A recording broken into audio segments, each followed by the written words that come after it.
partager ensemble la parole de Dieu et le titre de mon message, c'est « Que faites-vous de votre acompte céleste ?»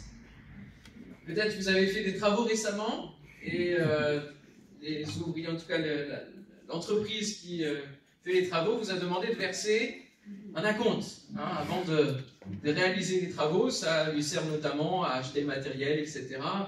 Bon, quand on écoute l'émission de Julien Courbet, on se rend compte que certains l'utilisent à mauvais escient. Mais un acompte. On a aussi un acompte céleste.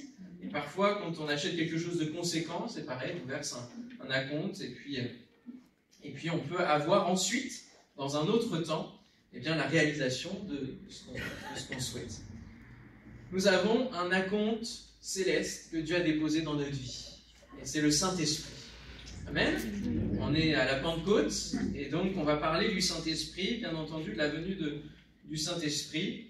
Et que faisons-nous de cet acompte-là, de ce qu'il a déposé en nous? Et on va lire dans 2 Corinthiens, l'épître aux Corinthiens, la 2e, que l'apôtre Paul écrit, au chapitre 5. Vous pouvez bien venir avec moi. Si quelqu'un qui est à côté de vous n'a pas de Bible, vous pouvez lui présenter, sinon je crois que ça peut s'afficher. 2 Corinthiens, chapitre 5, verset 1er. C'est important que vous puissiez plonger aussi dans les Écritures. On va avoir quelques textes ce matin, parce que ce que je prêche, c'est pas moi-même, c'est pas mes idées, c'est la parole de Dieu. Et l'apôtre Paul dit, donc, 2 Corinthiens 5, verset 1er, « Nous le savons en effet, je lis dans la version Summer, si notre corps, cette tente que nous habitons sur la terre, vient à être détruit. Nous avons au ciel une maison. » Ah, voilà, parler de construction, d'entreprise. Il y a une maison que Dieu nous a préparée, et que Jésus nous prépare aussi, c'est ce qu'il a dit dans les évangiles. Une habitation éternelle qui n'est pas l'œuvre de l'homme.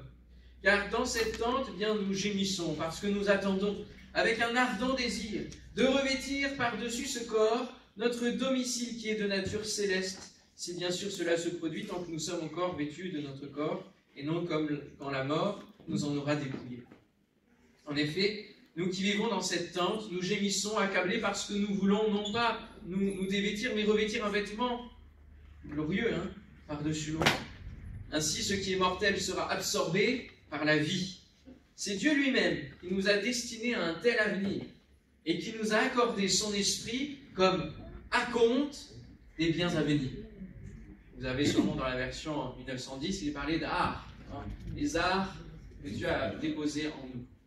C'est vrai qu'aujourd'hui, le mot art, on l'emploie plus trop, on emploie le mot acompte. Alors, en premier temps, peut-être pour éclaircir chacun d'entre nous, on vient de différents ports spirituels peut-être et arrière-plan, et peut-être que vous êtes là pour la première fois ce matin. De quel achat nous parlons lorsque nous parlons d'acompte? Un acompte, pourquoi? Pourquoi Dieu dépose un acompte? Et si on parle d'acompte, c'est qu'on parle d'un achat, on parle de quelque chose qui est acheté. Eh bien, peut-être que vous ne le savez pas et Satan va s'évertuer à tout faire pour que vous ne le sachiez pas. On parle beaucoup de complot en ce moment, dans les temps qui sont là où on a les fake news, les deepfakes, toutes les informations qui courent et qui ne sont pas vraies, qui sont l'invention de l'intelligence artificielle ou de complotistes. Mais il y a quand même quelque chose qui est caché spirituellement, c'est justement que vous avez une grande valeur. Votre vie, qui vous êtes, a une grande valeur. A une grande valeur aux yeux de Dieu, parce que vous êtes sa création. Vous êtes sa création. Nous ne venons pas comme cela par hasard au monde. Nous voyons qu'il y a tout un processus où la vie nous est donnée. Et ce processus-là ne peut pas être l'œuvre du hasard. Ne peut pas être l'œuvre de quelque chose, d'aucune volonté. Il y a une volonté derrière, et cette volonté, c'est celle du Créateur. D'un horloger qui a fait une horloge, ce monde, l'horloge, notre corps, qui est parfait, qui s'emboîte parfaitement. Tout se fait, c'est vrai, le principe de guérison, tout cela, ça se met en place parce que Dieu nous a créés. Et vous avez de la valeur aux yeux de Dieu. Vous avez du prix aux yeux de Dieu. Oui, mais voilà, il y a une mauvaise nouvelle. C'est que quand on voit justement l'état de ce monde, il y a eu quelque chose qui s'est passé, c'est que l'homme, eh bien, s'est dit, je vais me passer de Dieu pour vivre ma vie. Je vais me passer de Dieu. Je vais pas être dépendant d'un Dieu, d'un créateur. Là. Je vais pas être le pantin qui va être comme Pinocchio, au début au niveau des ficelles, je vais me libérer des ficelles et je vais vivre ma propre vie. Sauf que Dieu ne nous a pas créés comme cela, il ne nous a pas créés pour être ces choses. Il nous a créés pour justement être libres et avoir une relation avec lui. Mais l'homme s'est séparé. Et du coup, on voit l'état de ce monde aujourd'hui, où l'homme a rejeté Dieu complètement, a rejeté le Créateur. Et la mauvaise nouvelle, donc, c'est qu'on est séparé de Dieu. Et on est passé du Créateur à être sous la coupe de celui qui veut nous détruire, du destructeur.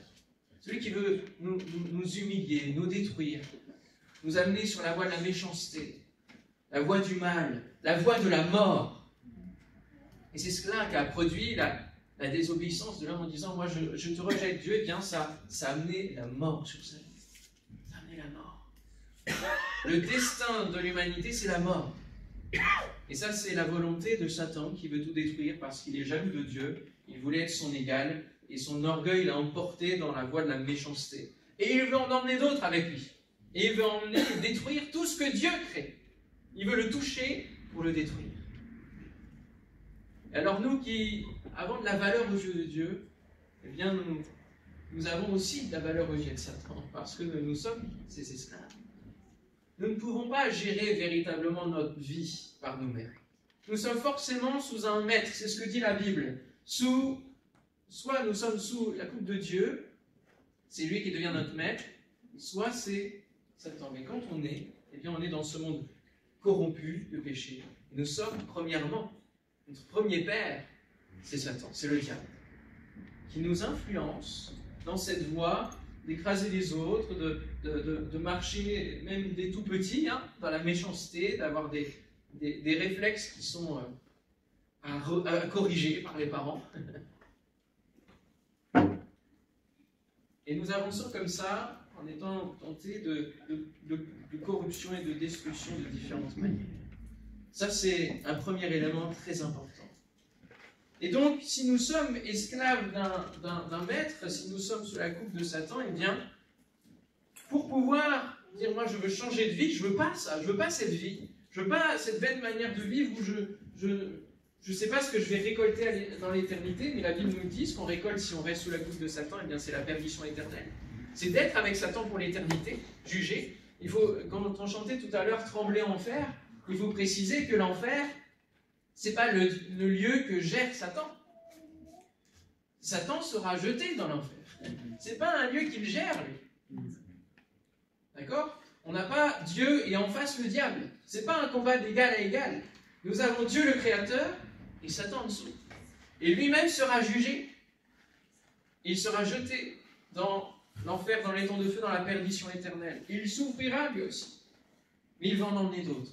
Il va en emmener d'autres avec lui. Alors si vous voulez changer de vie, si vous voulez ne plus être dans cette condamnation, sous cette condamnation-là, toute votre vie, que faut-il faire?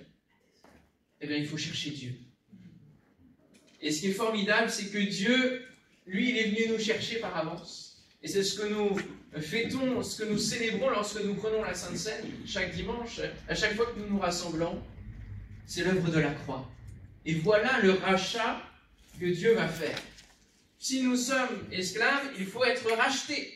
Si un autre propriétaire nous veut, parce que nous avons de la valeur, il ne nous veut pas pour nous détruire, il ne nous veut pas pour nous exploiter, il nous veut simplement parce qu'il nous aime, eh bien, il doit, même s'il est Dieu, il doit nous racheter. Pourquoi?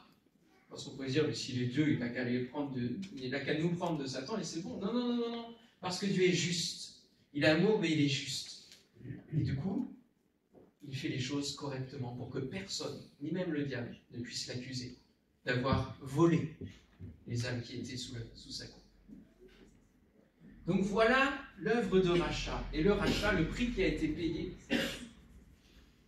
Puisqu'il y avait une condamnation qui pesait sur nous, eh bien Dieu va dire à son Fils, tu vas aller la prendre à leur place. Et ainsi, leur âme sera rachetée. L'œuvre de la croix. Il va aller payer le prix à la croix. Le prix de la mort. Ensuite, ressusciter et vaincre la mort. Alléluia. Est-ce que vous êtes conscient de cela, de ce rachat? de cette importance des yeux de Dieu posés sur votre vie, et ces yeux qui vous regardent comme étant une perle de grand prix. Ce que disent les évangiles, ce que dit Jésus.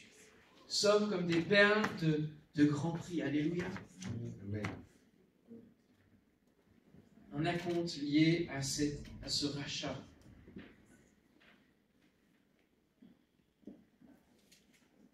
Aviez-vous déjà entendu parler de cela, que Dieu propose de nous racheter? Il est dit dans Tite, chapitre 2, verset 11, « Car la grâce de Dieu, source de salut pour tous les hommes, a été manifestée. » Et peut-être que ce matin, vous vous dites, mais moi je ne suis pas...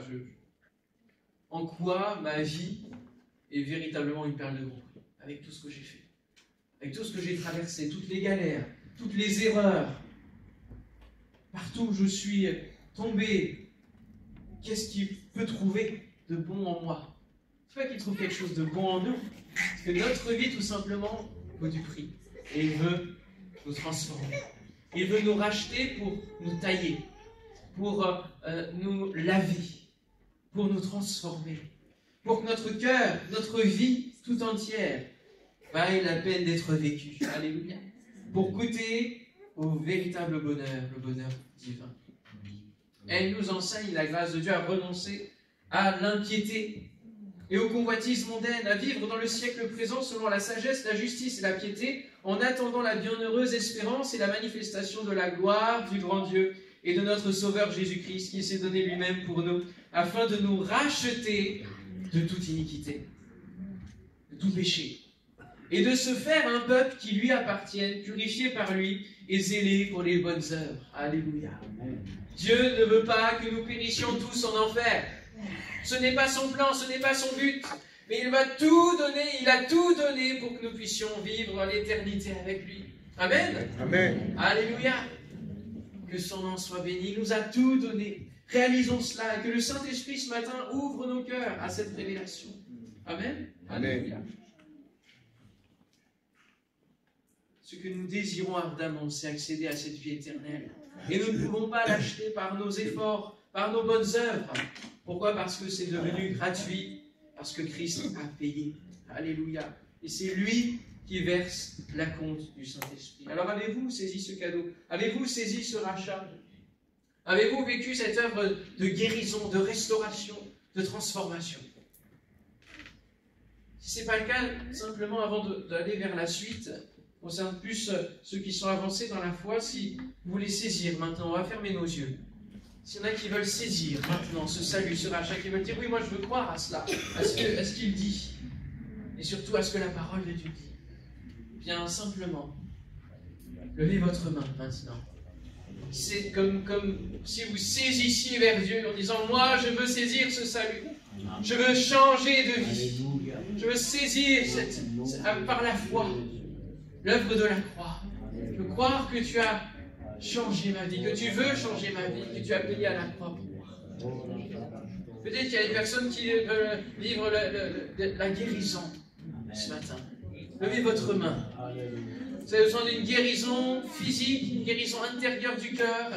Besoin d'une consolation. Levez votre main maintenant. On va prier. Le Saint-Esprit est là. Et c'est lui qui va agir maintenant, qui va souffler. Jésus dira, il souffla sur les disciples comme remettre la vie là où il y avait la mort. Dans la vallée des ossements desséchés, nous proclamons la vie là où il y a la mort. La vie absorbe la mort. Alléluia, grâce à Jésus. Maintenant, au nom de Jésus-Christ, je veux proclamer la guérison sous la parole de Dieu. Ésaïe 53 nous dit que par les meurtrissures de Jésus sur la croix, nous sommes guéris. Alléluia. Et maintenant, je proclame cette parole sur les vies de ceux qui lèvent leurs mains, qui lèvent la main avec foi et qui croient que la guérison peut venir sur leur vie maintenant, au nom de Jésus. Seigneur, merci parce que tu as dit qu'en ton nom, Seigneur, nous prions pour les malades et les malades sont guéris. Alléluia. Au nom de Jésus, ce matin, tu vois toutes les mains levées. Je te prie d'opérer des miracles. Alléluia. Merci, Saint-Esprit, parce que ce jour de Pentecôte, c'est aussi un jour de restauration, un jour de guérison, où tu vas encore te manifester. Nous allons te donner gloire par les témoignages de guérison. Oh, viens toucher maintenant. Seigneur, toutes cellules mauvaises, Seigneur, tu les régénères complètement. Merci, Seigneur, parce que tu guéris toutes les maladies, que ce soit les maladies de peau qui se voient, que ce soit les maladies intérieures qui ne se voient pas. Seigneur, merci parce que ta parole et esprit et vie, tu es là au milieu de nous et tu agis maintenant. Alléluia. Tu passes dans les rangs. Alléluia.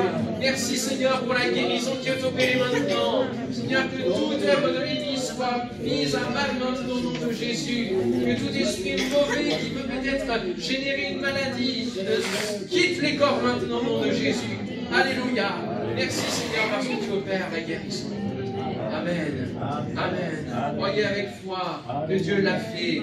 Alléluia. Que le Seigneur soit béni. Nous saisissons son salut. Alléluia. Parce qu'il est bon pour nous. Il nous a tout donné. Alors nous saisissons. Nous saisissons sa parole. Nous saisissons ses promesses. Alléluia. Nous saisissons la vie. Alléluia. Oh, que son nom soit béni. Amen. Alléluia. L'acompte céleste. Aviez-vous entendu parler de cet acompte céleste? Dieu ne nous a pas juste rachetés. Il n'a pas juste payé le prix. Et Dieu a versé un acompte. Il continue les choses. Il ne nous a pas juste sauvé un jour et puis on continue notre vie comme avant. Non, non, non. Il y a toute une construction. On a entendu parler de sanctification. On a entendu parler dans nos prières. Nous venons là jour après jour et peut-être même depuis 50 ans parce qu'il y a une construction de vie. Nous marchons selon l'esprit. Et il y a une différence très grande, et ça c'est vraiment le cœur du message d'aujourd'hui que j'ai pour vous ce matin, c'est qu'il y a vivre par l'esprit et il y a marcher par l'esprit. Et il y a une marche différente. Vivre par l'esprit, c'est recevoir la vie de Dieu, c'est recevoir ce souffle-là.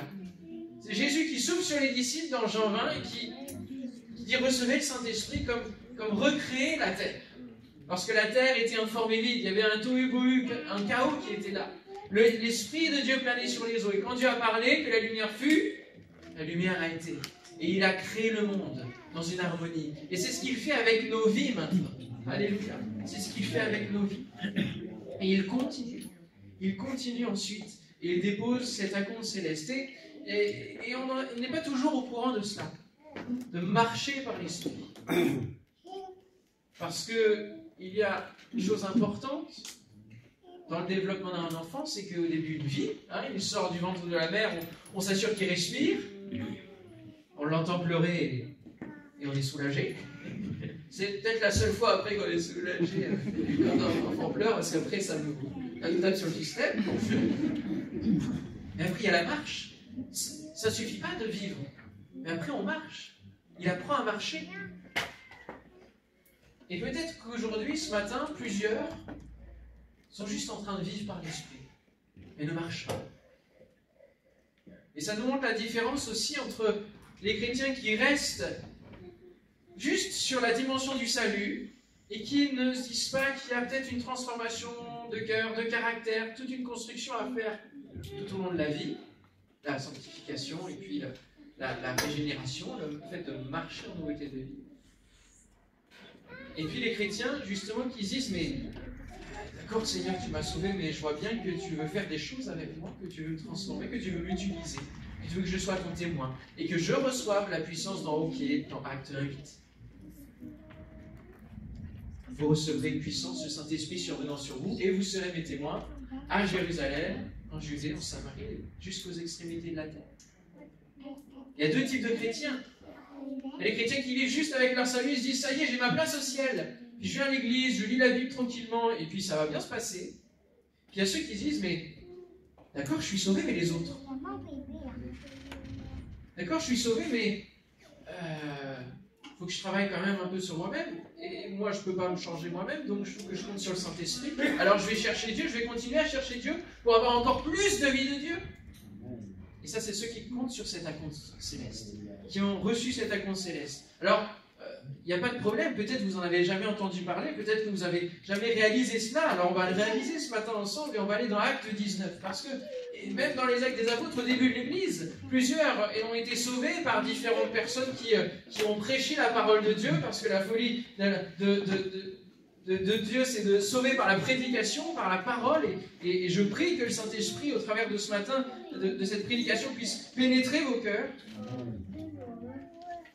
Mais parfois, on n'entend pas tout. Et ce matin, peut-être vous allez entendre quelque chose de très important pour votre vie, un appel de Dieu. Pour chacun d'entre vous, Actes chapitre 19, pendant qu'Apollos se trouvait à Corinthe, eh bien Paul, après avoir traversé la région montagneuse d'Asie mineure, descendit à Éphèse. Il y rencontra un petit groupe de disciples et leur demanda « Avez-vous reçu le Saint-Esprit quand vous êtes devenus croyants ?» Ils lui répondirent « Nous n'avons même pas entendu qu'il y ait un Saint-Esprit. » « Quel baptême avez-vous donc reçu ?» poursuivit Paul. « Celui de Jean-Baptiste, lui répondit-il. »« Oui, reprit Paul, Jean baptisait les Israélites pour indiquer qu'ils changeaient de vie. Il leur disait aussi de croire en celui qui viendrait après lui, c'est-à-dire Jésus. » Donc là, ils avaient une première étape, vous voyez. Ils sont au niveau de Jean-Baptiste, ils ont le baptême de repentance, vivent cette conversion. Il y a plus, il y a encore plus. Il y a le baptême de l'Esprit, il y a le baptême que Christ va donner. Alors Paul, après avoir entendu cela, ils furent baptisés au nom du Seigneur Jésus. Et Paul leur imposa les mains, le Saint-Esprit descendit sur eux, ils se mirent à parler dans diverses langues et à prophétiser. Il y avait là environ 12 hommes. C'est très intéressant, très marrant de voir l'expression environ 12, parce que 12 c'est un chiffre assez précis. Donc, je ne sais pas pourquoi il y a le mot environ avant, mais ça c'est les énigmes de la traduction. Le Saint-Esprit est comme une garantie du salut dans notre vie. Hein. Il est là, déposé comme une garantie, comme un acte. Parce que Jésus, lui, eh bien, il n'est plus sur cette terre. Hein, on se baladait hier avec le groupe, et puis Théo, mon fils, en voyant que Albert, il dit « Mais Jésus, il est encore là, et il va revenir à la vie. » Oui, oui, il est déjà revenu. En fait, on devrait les enlever, les Christ des croix. Il ne devrait plus être là, pendu à la croix. Oui, on garde la croix, mais Jésus n'est plus là. Il est monté au ciel. Il est ressuscité et il nous prépare une place. Il nous prépare une maison. Et c'est cette maison-là que nous devons passer notre vie ici-bas à construire. Plutôt que d'aller peut-être construire plein de choses ici-bas et finalement d'arriver là-haut, sauvés comme au travers du feu. Parce qu'on aura bâti notre vie, on aura passé notre vie à bâtir avec du foin, du chaume, du bois. Mais ça, aux yeux de Dieu, quand ça passera au jugement dernier, ça brûlera. Parce qu'on n'emportera rien d'ici au ciel. Par contre, on peut déjà, parce que l'on fait ici comme eux, construire là-haut. Alléluia. Engranger là-haut, construire là-haut notre demeure céleste. Jésus est donc remonté au ciel, il nous prépare cette place et il a dit, vous ne serez pas orphelins. Parce que forcément, si Jésus part, c'est la catastrophe. Et on le voit bien, une fois que Jésus est parti, en tout cas déjà mort, les disciples, ça a été la débâcle complète. Et il leur a fallu rechercher le Saint-Esprit pour revenir dans la ligne de Dieu, pour être réaligné avec le Seigneur. Sans ça, sans la réception du Saint-Esprit, mon frère, ma sœur, sans la recherche quotidienne du Saint-Esprit dans ta vie, sans ce renouvellement du parlement, du baptême du Saint-Esprit, eh bien, tu vas forcément dériver des objectifs divins, de la volonté de Dieu. C'est pour cela que nous venons, nous nous réunissons, c'est pour ça qu'il y a des groupes de maison, c'est pour ça qu'on s'encourage les uns les autres à dire « Hé, t'es encore là? T'es encore avec nous? Est-ce que t'es encore rempli du Saint-Esprit? Viens, on prie ensemble. » On prie ensemble et on est rempli ensemble du Saint-Esprit, on marche d'un même pas. On le dit Galates 5, marchons selon l'Esprit. Si nous vivons par l'Esprit, marchons selon l'Esprit d'un même pas. C'est ce qui s'est passé à la Pentecôte. Ils ont reçu le Saint-Esprit et ils ont retrouvé, alors qu'après la croix, Jésus va leur reprocher leur dureté de cœur et leur incrédulité. Une fois qu'ils ont reçu le Saint-Esprit dans Acte 2, on lit qu'ils partagent le repas avec joie et simplicité de cœur. Ils ont retrouvé la communion avec Christ. Pourquoi? Parce que le Saint-Esprit, c'est simplement l'Esprit de Christ qui nous est communiqué. C'est comme si Jésus était encore avec nous. Parce que le Saint-Esprit vient nous rappeler les paroles de Jésus. Lorsque vous passez par une difficulté, par une épreuve, et que vous ne savez plus trop quoi croire, vous ne savez plus trop quoi prier, le Saint-Esprit, si vous le cherchez, va venir vous donner la parole adéquate pour traverser l'épreuve. Et non pas la subir. Et non pas être englouti par l'esprit destructeur. Et même si l'Esprit destructeur viendrait comme un fleuve, l'Esprit de l'Éternel le mettra en fuite. Voilà pourquoi nous devons compter sur cet acompte spirituel et que nous devons mettre tout en œuvre dans notre vie pour dire en priorité, je veux m'occuper de cet acompte céleste. Celui qui nous a fait mis avec vous en Christ et qui nous a oints, c'est Dieu, lequel nous a aussi marqués d'un sceau et a mis dans nos cœurs les arts de l'Esprit. Dans notre verset 2 Corinthiens 1, verset 21-22. Il nous a marqués d'un sceau. Nous ne sommes plus de ce monde, mes frères, mes sœurs. C'est fini la vie d'avant. Ne revenons pas aux choses du passé. Même si elles sont encore tentantes et que notre chair, sans le Saint-Esprit, eh bien, elle va se gonfler et nous amener vers ces voies de dérivation. Mais l'Esprit, lui, il est là pour combattre la chair et pour dire non, reste dans la voie de Dieu. Parce que c'est là que tu es bon. Et c'est là que Dieu peut déployer sa puissance et t'utiliser pour faire du bien à ton prochain, à ce monde qui a tellement besoin, qui a soif, qui est un véritable désert spirituel, parce que la mort est là, répandue sur ce monde. Ce sceau de l'Esprit, c'est ce qui nous donne l'assurance que nous sommes enfants de Dieu, c'est cette certitude d'être sauvés en espérance et de gagner la plénitude lorsque nous quitterons ce monde. Et les arts de l'Esprit, c'est le dépôt de garantie que Dieu verse en nous lorsque nous sommes finalement locataires d'un monde. Nous ne sommes plus que locataires, mais nous ne sommes plus dans ce monde. Alléluia. Nous ne sommes que locataires. Et donc il y a eu un dépôt de garantie, Dieu a dit, celui-là, il a choisi de me suivre. Donc là, il y a un sceau, je marque un sceau. Je le marque. Que dans l'éternité, lorsqu'il faudra trier l'ivraie du bon grain, eh bien ce soit tout de suite lisible. Que lorsque nous arriverons au jugement dernier, parce que tous nous comparaîtrons, nous dit la Bible, eh bien ce sceau dise au Père Céleste, eh bien lui, il m'appartient. Donc, il n'a pas besoin de passer par le jugement par rapport au salut, puisque ses péchés ont été pardonnés par Christ. Alléluia. Le seul jugement auquel les chrétiens vont avoir part, c'est celui des œuvres. Qu'est-ce qu'on aura fait de cet acompte céleste? Et c'est pour ça que ce message est très fort et j'aimerais vraiment que vous puissiez l'entendre et le recevoir, parce que nous ne sommes pas exempts d'un jugement. Il y a ce jugement quant à ce qu'on aura fait de notre vie. Chaque jour que Dieu nous donne, où il nous donne le souffle de vie, qu'en faisons-nous? Mais est-ce que nous le mettons à profit dans la volonté de Dieu, ou est-ce que nous vaquons à des choses futiles? Les temps sont courts avant que Jésus revienne. La moisson est grande, il y a énormément de travail. Et ce n'est pas quelques pasteurs, quelques 800 pasteurs sur un pays de 70 millions d'habitants qui vont tout faire. C'est un peuple beaucoup plus nombreux que cela qui est appelé à travailler dans la moisson, pour aller chercher les âmes qui ont faim et soif de quelque chose qu'ils ne connaissent pas et qui s'appelle Dieu. Que faisons-nous de cet acompte? Dieu désire bâtir nos vies pour l'éternité. Il nous promet des récompenses célestes. Comme si nous construisions notre demeure au ciel. La présence du Saint-Esprit dans nos vies nous conduit à cela et nous rappelle les promesses divines sur le ciel. Dieu veut rentabiliser le rachat qu'il a fait.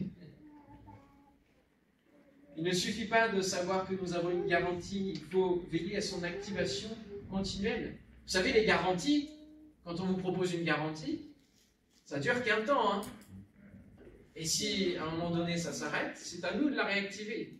Pourquoi? Parce que le constructeur ou le vendeur, il ne va pas forcément déployer la garantie. Parce qu'une fois que la garantie est tombée, il peut dire non, moi je ne répare pas. C'est à nous de chaque jour chercher, dès le matin, lorsque nous nous levons, bénir le Seigneur pour la vie, d'avoir pu passer encore une nuit, et de voir le jour se lever. Dire Seigneur, Saint-Esprit, on marche ensemble aujourd'hui, dans tous les domaines de ma vie, que ce soit dans le travail, que ce soit dans ma famille, que ce soit par rapport à mes enfants, que ce soit dans différents domaines, tous les domaines de ma vie. Saint-Esprit, je te les remets, pour que je puisse marcher dans la volonté de Dieu, parce que toi, tu la connais, la volonté de Dieu. L'enfant qui naît, qui respire, qui a la vie est appelé dans son développement à aller vers la marche, à porter du fruit, à se reproduire à son tour. Vous êtes appelés à marcher en nouveauté de vie. Chaque jour que Dieu fait doit nous amener à chercher la volonté de notre nouveau maître et à le servir en étant transformé dans notre caractère. Le danger, c'est de rester un enfant spirituel, de dépendre de la foi des autres, de vivre dans le devoir, d'aller à l'église, de lire sa Bible et de prier, et de ne pas être changé, de garder son caractère, et puis à un moment donné, si ça nous saoule, excusez-moi le mot, eh bien on claque la porte et puis on balance tout, y compris Dieu.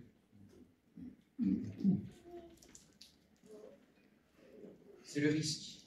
Et l'apôtre Paul en avertit déjà des églises dès le début. Et plusieurs, et notamment dans Galates, il va dire, mais qui vous a arrêté? Vous étiez en train de courir pour l'évangile et puis là vous êtes arrêté. Qui vous a arrêté? Cette influence ne vient pas de celui qui vous appelle. Et il dira au chapitre 3, ô Galates insensés, qui vous a envoûté ainsi? Ça, je parlais de mercenaires tout à l'heure, mais les mercenaires, ils distillent un discours qui au début paraît très spirituel, très, très bien. Puis à un moment donné, ça va clocher, ça va dériver. Ils vont imposer des choses, ils vont commencer à prendre des âmes et imposer des choses à ces âmes-là et les mettre sous leur coupe. Un autre esclavage. Et là, les Galates, ils ont été séduits par d'autres discours, notamment autour de la circoncision, etc. Paul dira pourtant la mort de Jésus-Christ sur la croix a été clairement dépeinte à vos yeux. Je ne vous poserai qu'une seule question. À quel titre avez-vous reçu le Saint-Esprit? Mon frère, ma sœur, si tu as été baptisé du Saint-Esprit il y a peut-être 10, même 5 ans, 20 ans, 30 ans, tu te souviens du jour, tu te souviens du lieu, ça s'est passé, du moment. À quel titre as-tu reçu le Saint-Esprit? Pour quelle destination? Quel objectif? Est-ce parce que vous avez accompli la loi ou parce que vous avez accueilli avec foi la bonne nouvelle que vous avez entendue? Manquez-vous à ce point d'intelligence? Après avoir commencé par l'Esprit de Dieu, est-ce en comptant sur vos propres ressources que vous allez parvenir à la perfection? Avez-vous fait tant d'expériences pour rien? Si encore c'était pour rien. Voyons, lorsque Dieu nous donne son Esprit et qu'il accomplit parmi vous des miracles, le fait-il parce que vous obéissez à la loi ou parce que vous accueillez avec foi la bonne nouvelle que vous avez?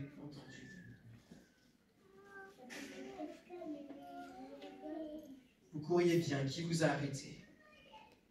Es-tu arrêté aujourd'hui? N'as-tu plus de zèle pour le Seigneur, pour l'Évangile? Fais le point, mon frère, ma soeur. Dieu a mis en nous, ces nouvelles créatures, tout ce qu'il faut pour vivre cette vie nouvelle. Tout le potentiel. Il a dit, tout ce qui contribue à la piété, tout nous est donné. Alléluia. Donc il n'y a aucune excuse. Dire moi je suis pas assez, moi je suis pas capable de. Non, c'est normal. C'est parce que Dieu se déploie en toi. C'est pas tes propres ressources, c'est pas tes propres capacités, mais c'est ta confiance en Dieu qui t'appelle à prier peut-être pour un collègue, qui t'appelle à ouvrir la bouche quand un voisin est gravement malade. Là, tu comptes pas sur tes propres forces. Parce que sinon ta timidité va te faire taire. Tu comptes sur l'Esprit de Dieu, tu dis Saint-Esprit, je vois, j'ai la compassion, ta compassion qui émeut mon cœur pour cette personne. Alors Saint-Esprit, donne-moi les mots. Prions avant de faire les choses. Et soyons conduits. Et nous allons voir des miracles, alléluia. Nous allons voir des vies changées. Parce que Dieu est toujours le même, il n'a pas changé. Alléluia.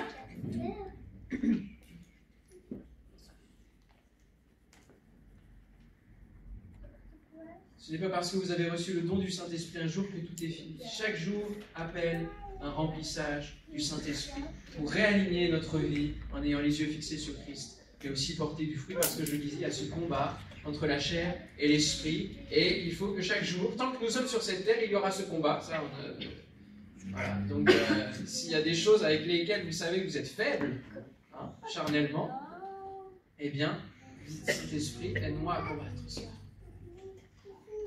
Pour rester dans ta volonté. Et alors, vous allez porter du fruit, un fruit éternel de gloire. Je citerai en conclusion la parabole des talents. Jésus évoque une parabole très importante en termes de vie chrétienne. il nous confie des talents. Cela montre qu'il n'est pas venu simplement pour nous sauver, mais il est venu aussi pour que nous puissions le servir et servir avec lui, être ouvriers avec lui dans le champ de Dieu. Il nous confie des talents. Et là aussi, la leçon de sa parabole, c'est qu'est-ce qu'ils ont fait? Des talents confiés. Il y en a un qui en reçoit 5, l'autre. Et puis, donc plusieurs ont différents talents.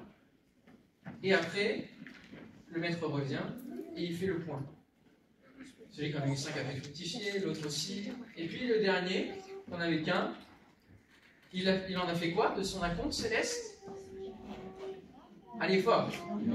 Il l'a enterré. Ok, est-ce que ça va pousser un coup de métal dans la terre? Ça ne pousse pas. Donc ça ne donne rien. Il aurait pu l'enterrer à la banque, c'est ce que dira Jésus. Donc il y a différentes manières de faire le ministère. Il y en a qui vont aller être missionnaires au bout du monde, concrètement. D'autres qui vont participer par leurs finances et faire fructifier leurs finances pour financer le missionnaire qui va là-bas. Il y a différentes manières de servir Christ. Mais l'important, c'est de faire fructifier. L'important, c'est que le sarment, il porte du fruit. Sinon, s'il ne porte pas de fruit, qu'est-ce qui se passe? Il le retranche. Et il le jette dans les ténèbres du dehors.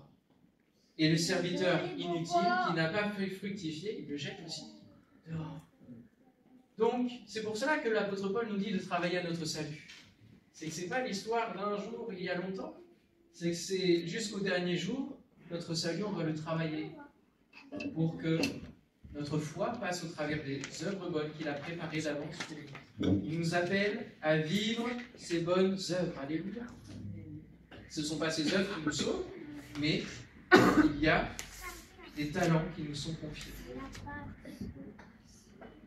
C'est pour cela que l'apôtre Paul dira aussi à Timothée, garde le bon dépôt par le Saint-Esprit qui habite en nous. Abandonnons-nous au Saint-Esprit ce matin. Abandonnons tout au Saint-Esprit. Alors oui, ça demande peut-être de lâcher notre orgueil, de lâcher pas mal de choses, notre propre gestion, mais donnons le volant de notre vie au Saint-Esprit. C'est lui qui conduit. L'œuvre de chacun sera jugée et le fruit de chacun aussi. Nous sommes le temple du Saint-Esprit. Nous ne sommes plus notre propre temple. Alors arrêtons de tenir le volant de notre vie. Alléluia. Le Père Céleste vous attend ce matin dans ses œuvres et ses talents à faire fructifier. Et une autre pensée que j'avais très fort, mais je n'ai pas cherché à développer, mais qui est simplement pour vous. Les générations vous regardent. Les générations vous regardent porter du fruit.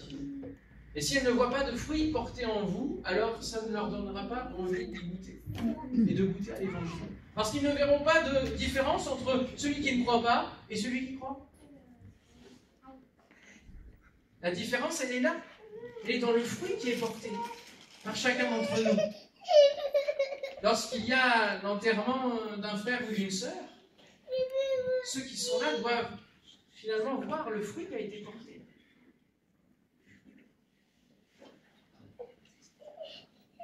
Quel fruit nous aurons à la fin de notre vie? Confions-nous dans le Saint-Esprit qui nous est donné comme acompte et qui, cet acompte peut grandir, bien sûr. Laissons-le prendre toute la place et faire grandir Christ en nous. Laissons le Saint-Esprit nous transformer, nous utiliser pour la gloire de Dieu. Amen. Est-ce qu'on peut se lever tous ensemble? Et ceux qui désirent, qui ont réalisé qu'il y a cet acompte céleste que Dieu nous confie, qui dit, Seigneur, oui, là, je reconnais que je n'ai pas forcément marché selon l'Esprit, je vis selon l'Esprit, je vis en tant que croyant, je crois en toi, mais je n'ai pas forcément été plus loin. Alors que vous puissiez ce matin vous abandonner votre être, abandonner tout votre cœur en disant, Seigneur, je lâche les rênes de ma vie et je veux me laisser conduire par toi. Alléluia. Commencez à faire cette prière, chacun pour votre part, parce que c'est personnel. Autant que le salut, le baptême de l'Esprit, le don du Saint-Esprit est donné à chacun. La promesse est pour tous.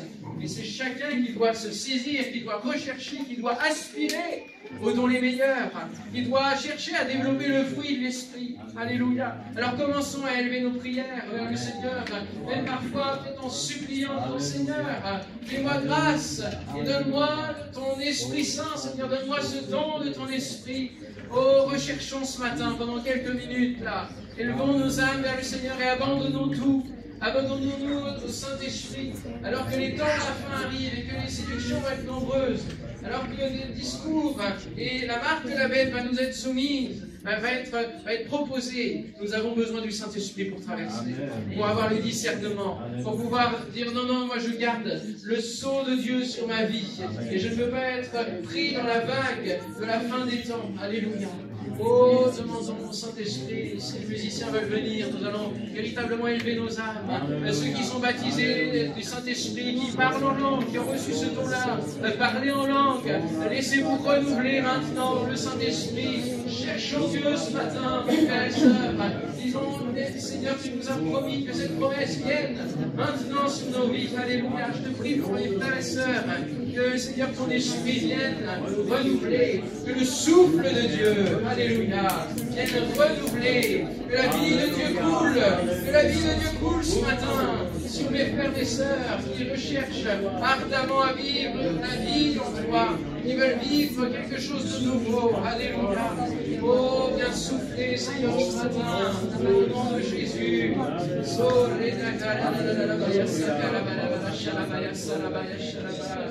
Alléluia, alléluia.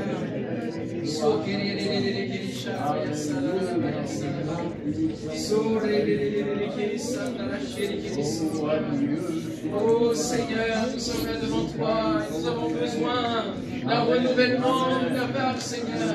Nous voulons te mettre en priorité dans tous les domaines de notre vie, Seigneur. Viens nous pardonner, Seigneur, des écartements que nous avons, Seigneur. Oh, viens, Seigneur, souffler sur nous, nous avons tellement besoin de toi. Oh Jésus, envoie, Seigneur, ton esprit, alléluia, de renouvelle, de convaincre, Seigneur, de péché, de justice, de jugement, Seigneur, mon Dieu, et encore, ouvrir ta révélation sur nos vies, et sur tous ceux qui sont rencontrés dans nos loin, Seigneur, dans cette région. Au nom de Jésus, appelle un peuple nombreux à te chercher, Seigneur mon Dieu. Utilise mes frères et sœurs pour qu'un peuple nombreux se lève, Seigneur, pour que le témoignage de l'évangile court. Alléluia. Oh, d'une ville à une autre, au nom de Jésus, partout où tu as placé tes enfants, que l'évangile puisse grandir, que les âmes se tournent vers toi, que les miracles aient lieu, Seigneur, dans nos sphères d'influence. Au nom de Jésus, manifeste ta grâce et ta puissance. Seigneur, donne-nous de marcher sur le scorpion, Seigneur, de marcher, Seigneur, sur l'œuvre de l'ennemi, de conquérir le terrain pour toi. Au nom de Jésus, et avec ton esprit, en comptant sur ton esprit, en étant rempli de l'esprit. Alléluia.